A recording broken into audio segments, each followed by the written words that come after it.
Olá, está no ar MP Cidadão e no nosso programa de hoje você vai ficar por dentro dos principais destaques do Ministério Público do Estado do Rio de Janeiro no quadro Minuto MPRJ.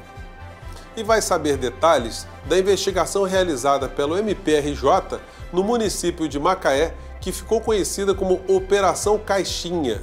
A nossa equipe também visitou o CRAI de Angra dos Reis para entender a situação precária do transporte público de Paraty. E aqui no estúdio, para a segunda parte do programa sobre combate às milícias, nós vamos receber o Dr. Jorge Luiz Furquim Werneck Abdelai, titular da Promotoria de Justiça de Investigação Penal de Itaguaí, e Fábio Correia de Matos Souza, ele que é titular da 7ª Promotoria de Justiça de Investigação Penal da 3ª Central de Inquéritos, ambos do GAECO, que é o Grupo de Atuação Especial de Combate ao Crime Organizado aqui do Ministério Público do Rio de Janeiro.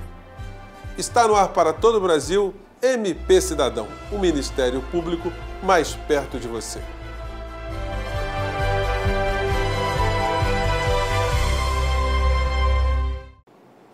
Palavra precariedade virou sinônimo de transporte público em todo o estado do Rio de Janeiro. Os problemas são praticamente os mesmos em todas as regiões. Essa semana, nós vamos entender o que acontece com o transporte público no município de Paraty. Vamos acompanhar.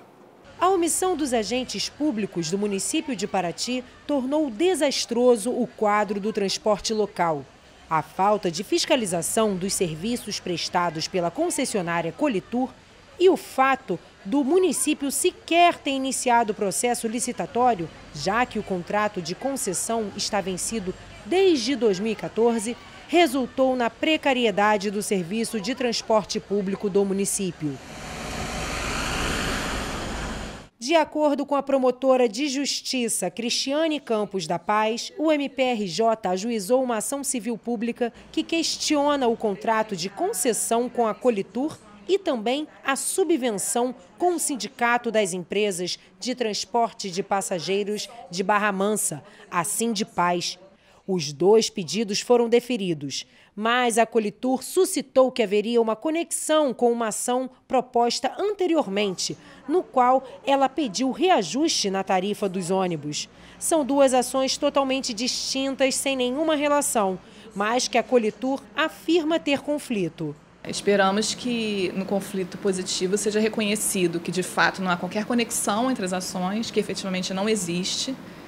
As ações sejam desmembradas e nossa ação civil pública prossiga o curso normal, seja feita a licitação tal como determinado inicialmente, para conseguirmos aí sim que o povo receba o serviço na qualidade que deve ser prestado. A nossa equipe de reportagem viajou até o município de Macaé para mostrar os bastidores de uma grande investigação realizada pela MPRJ, que ficou conhecida como Operação Caixinha. Vamos conferir. Macaé, município localizado no interior do estado do Rio de Janeiro, possui lindas praias e vive um boom populacional desde a década de 70, quando a Petrobras decidiu que a sede de suas operações seria na Bacia de Campos. Mais de 4.000 empresas se instalaram no município e a população foi multiplicada por 10. Hoje são mais de 200.000 habitantes. E foi aqui no município de Macaé que a investigação do MPRJ, que ficou conhecida como Operação Caixinha, revelou um esquema onde o vereador José Franco de Muros, mais conhecido como Zé Prestes, recebia cerca de R$30 mil através de repasse indevido por comissionados da Secretaria Municipal de Agroeconomia. De acordo com a promotora de justiça Márcia Pacheco, titular da 2ª Promotoria de Tutela Coletiva do Núcleo de Macaé, a denúncia chegou ao MPRJ por meio de um CD que continha uma gravação ambiental, em que uma funcionária relatava que era obrigada a repassar parte de seu salário para o vereador Zé Prestes e que isso era uma prática comum dentro da Secretaria de Agroeconomia. Em Macaé, a gente tem uma prática não muito salutar de uma espécie de loteamento das secretarias por parte do gestor em troca de apoio político. Essa secretaria estava nesse esquema e o vereador que ganhou essa pasta colocou pessoas lá que ele sabia que iriam integrar esse esquema e iam colocar pessoas nos cargos que repassariam esses valores.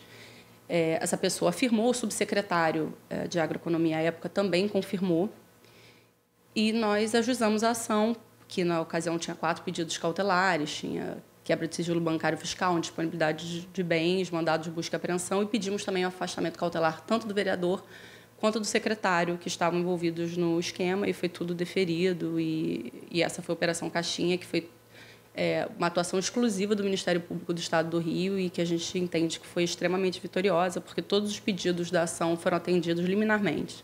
Além do afastamento dos agentes públicos envolvidos no caso, o MPRJ obteve a indisponibilidade dos bens de Zé Prestes e a quebra de seu sigilo bancário e fiscal. E agora nós vamos saber quais são os principais destaques do portal do Ministério Público no quadro Minuto MPRJ. É com você, Patrícia.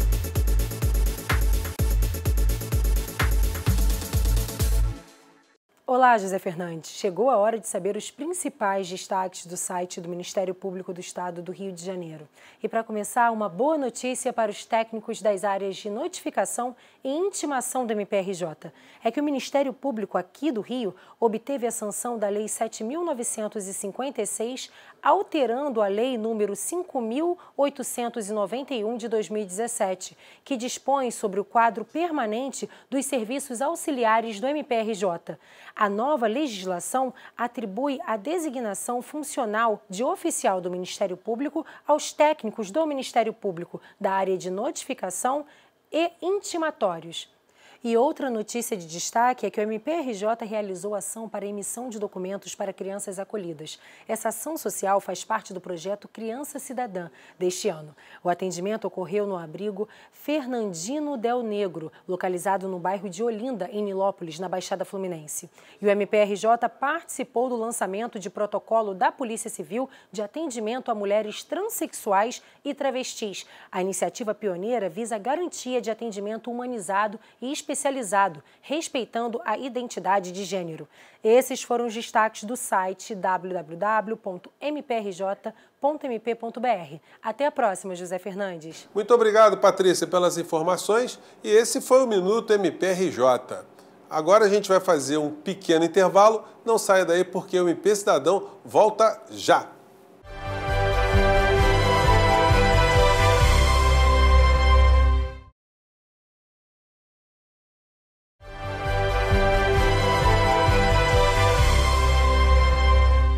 E nós estamos de volta com o nosso MP Cidadão, com o segundo programa sobre combate às milícias. E aqui no estúdio eu recebo o Dr. Jorge Luiz Furquim Werneck Abdelhai, ele que é titular da Promotoria de Justiça de Investigação Penal de Itaguaí.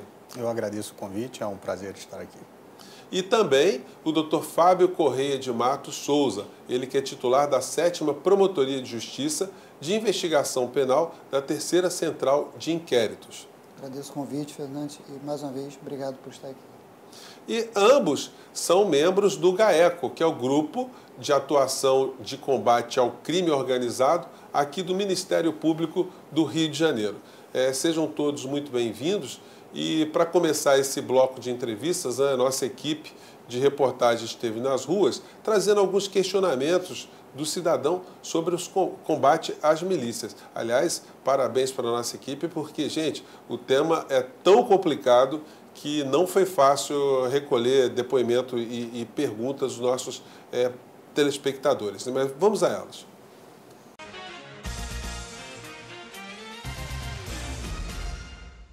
Eu quero saber qual é a atuação do Ministério Público sobre a milícia, só isso.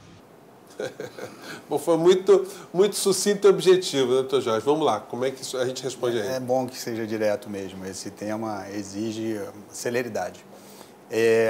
Bom, o Ministério Público, desde a origem, desde 2000, 2002, a gente já é destinatário de informações desses grupos, né? Esse grupo foi se modificando, né? As lideranças foram sendo presas, afastadas. Algumas das lideranças, as mais expressivas, estão inclusive em presídios federais, incomunicáveis, perderam o seu local ou a sua vez na organização, mas a organização prossegue. A atividade do Ministério Público é uma atividade perene, atividade contínua. A gente está sempre tentando entender a conformação atual, da atualidade dos grupos e combatendo elas. É complicado, já dizemos isso no programa anterior, a questão da falta de informação, quer dizer, o Estado, a polícia, sobretudo a polícia militar, que é a polícia de ponta, que estaria mais apta a levantar o dia a dia dessas quadrilhas na captação dos seus recursos, né, do seu financiamento, ela não tem dado a atenção que a gente entende merecesse esse tema, e isso atrapalha muito a obtenção de dados para a gente montar os casos. Mas a Polícia Civil e o próprio Ministério Público, também por investigações diretas ou dados colhidos com a população, acaba conseguindo, de tempos em tempos, dar golpes nessa formação desses grupos, né? É comum e frequente as denúncias contra esses líderes. Agora, a atividade, ela tem um potencial de se regenerar muito grande. Qual é o potencial? O potencial é que o dinheiro, a fonte de financiamento deles, está ali presente. Então, a gente tira o pessoal de cima, mas o pessoal de baixo ascende, né? Pouco como o tráfico. Como a gente vai ter que combater isso?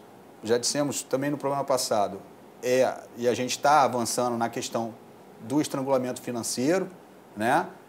Como dito também no programa passado, a questão da demora de 8 anos, né, entre a gente ratificar a Convenção de Palermo em 2004 e a legislação que efetivamente permitiu que a gente andasse um pouquinho com a questão da lavagem do dinheiro, né? Outros gargalos na questão do combate à parte financeira desses grupos organizados ainda precisam avançar. A gente precisa estruturar melhor o COAF, a gente precisa ter uma melhor interligação entre as forças. Isso está sendo buscado, isso é um foco da nossa atuação. Agora, o caminho mais fácil para esse tipo de ocorrência paralisar, ao contrário do tráfico, porque no tráfico você tem o usuário. Né? É uma utopia, seria o melhor dos mundos, que as pessoas parassem de usar drogas. Outro viés é a liberação da venda, que ninguém sabe exatamente onde vai dar, a gente talvez tenha que analisar as experiências que estão acontecendo no exterior por agora, né? O Uruguai é um exemplo próximo. Agora, nesse tipo de atividade, você não tem um usuário. Hoje em dia, há uma imposição de pagamento de tarifa, há uma imposição, até um domínio de mercado em algumas mercadorias, gás, água, na verdade, chega-se para os comércios e fala, você vai vender o meu gás, você vai vender a minha água. No tráfico você tem o usuário e nas milícias você tem o refém, né? Você tem o refém. Exatamente isso, é o termo perfeito, né? Eles são os parasitas e são os hospedeiros, digamos assim. Jorge, mas só pegar o doutor Fábio. Doutor Fábio, a gente está falando muito de milícia e nos crimes fica um tema um pouco abstrato, né? Que tipo de conduta criminosa é possível atribuir ao miliciano? Simplesmente entre aspas, montar uma organização com vários membros, por si só já é um crime, ou o Ministério Público tem dificuldade de caracterizar, quando vai fazer a denúncia, a responsabilidade desses sujeitos? O crime de milícia é um crime formal, então a mera convergência de vontades e aquela associação de pessoas, grupo armado, para a prática de cometer crimes, já caracteriza o crime de milícia. Quer dizer, uma escuta telefônica autorizada, né, que mostra a vinculação desse sujeito já dá o enquadramento. Né? Como nós até conversamos no programa anterior, até pela dificuldade de se obter testemunhos, né, muitas das vezes nos valemos de provas técnicas. Né? O mecanismo da interceptação telefônica é um deles. Né? E ali onde você evidencia, né, a atividade, a convergência de interesse daquelas pessoas para a prática de crimes. Né? Notadamente, extorsão é um crime clássico de milícia desde o seu nascedouro, né? Como também desvios de sinal de TV a cabo, né? E a prática de homicídios. Né? Muito embora não sejam um grupo destinado para a prática de homicídio, eles ocorrem e ocorrem com frequência. Né? Uma das estratégias, inclusive, da própria milícia para mascarar, né, os índices de violência daquela região é justamente ocultar os cadáveres, e a gente tem mais uma modalidade criminosa, né, e fazendo com isso um mascaramento da mancha criminal. Né? Ao invés de homicídio, aquele caso é tratado muitas vezes como desaparecimento. Sim. Né? Vamos para mais uma participação do nosso telespectador. no nosso quadro aqui de perguntas do MP. Vamos lá. Meu nome é Antônio João da Silva, sou auxiliar de fiscal. E até quando a gente vamos conviver com o domínio da milícia? Obrigado. É engraçado, doutor Jorge, a gente percebe na fala dos nossos participantes, né? Eles não estão muito à vontade, né? Como fazer uma pergunta de futebol, né? Para o técnico de futebol, né? Uma pergunta aí. Aliás, muito obrigado a todos vocês que têm participado conosco do programa, né? Mas é um mal a se enfrentar. A gente tem que enfrentar. Pegando um gancho um pouquinho no que a gente falou antes, a forma de asfixiar esses grupos, você pode ir na questão dos ganhos que eles já tiveram, mas você pode secar também onde eles estão ganhando. E a melhor forma de fazer isso é que a população jogue a favor do Estado, né? Jogue a favor dela própria. Ou seja, a população tem que se revelar, se levantar contra esse tipo de coisa, se insurgir contra esse tipo de atuação. A gente não pode adotar isso como um mal menor ou algo que a gente tenha que se submeter. Não pode tomar isso como um problema que já está posto e não tem solução, até porque o histórico das milícias, ao longo desses 16, 18 anos em que ela tem se tornado um problema cada vez mais sério no nosso Estado, demonstra que elas estão mudando a feição de forma absolutamente perniciosa, pejorativa, ou seja, elas estão estragando a qualidade de vida duramente. E já aconteceu, a gente tem alguns episódios de atuações grotescas da milícia, assim, que não deixam nada a desejar para qualquer outra modalidade do crime. Além de estarem atuando nos crimes patrimoniais, roubando mesmo as pessoas, extorquindo, participando, extorquindo outros grupos criminosos, ampliando assim a atuação criminosa, extorquem o tráfico, extorquem quadrilhas de roubo de carga, participam delas mesmo, querem ganhar um pedaço dos negócios, tanto os lícitos quanto os ilícitos. Se a população se acovarda e não fala e não abre, eles estão no melhor dos mundos, né? A gente ainda tem o Estado bastante imune à atuação deles. Apesar deles venderem essa ideia, a gente ainda tem uma polícia civil forte, o Ministério Público está presente, está atuando e deseja ouvir a população. Mas a gente vai fazer agora um pequeno intervalo e a gente volta já já com o nosso MP Cidadão. Não saia daí.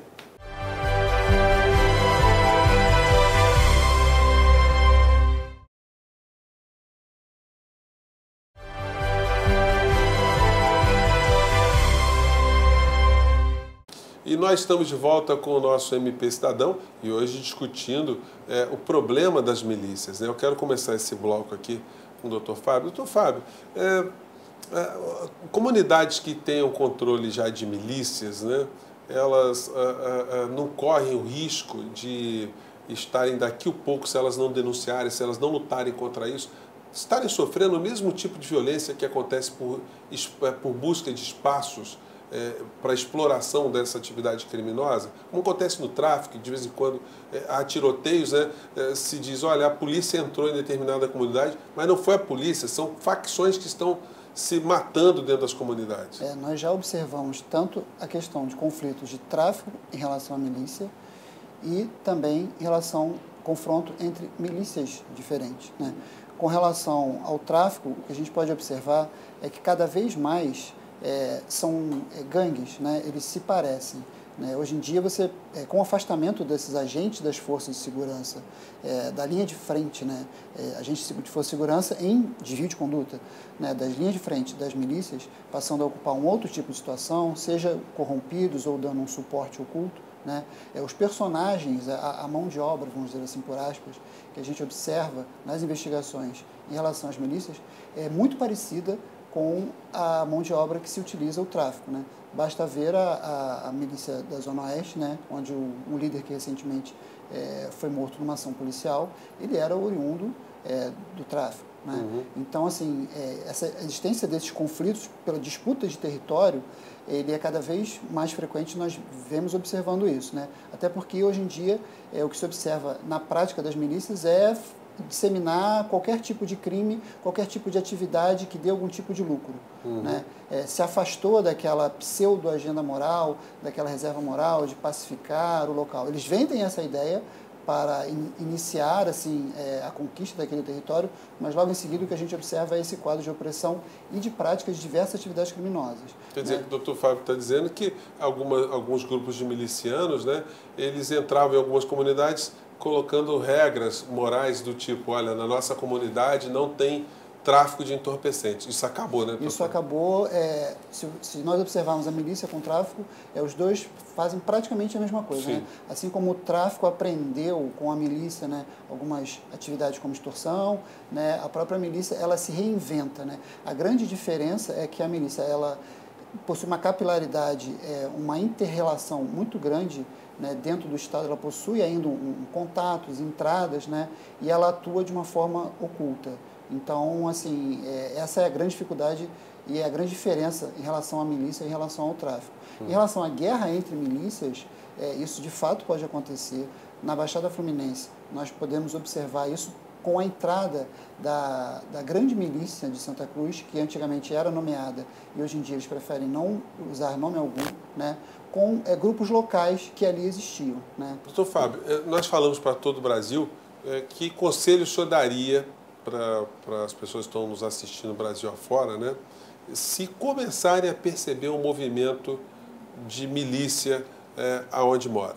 Para não se curvar, eles podem procurar as autoridades competentes. O Ministério Público em todo o Brasil está de portas abertas para recebê-los e tomará todos os cuidados, todas as cautelas necessárias para aquelas testemunhas que quiserem manifestar, denunciar, enfim, trazer todo tipo de informação.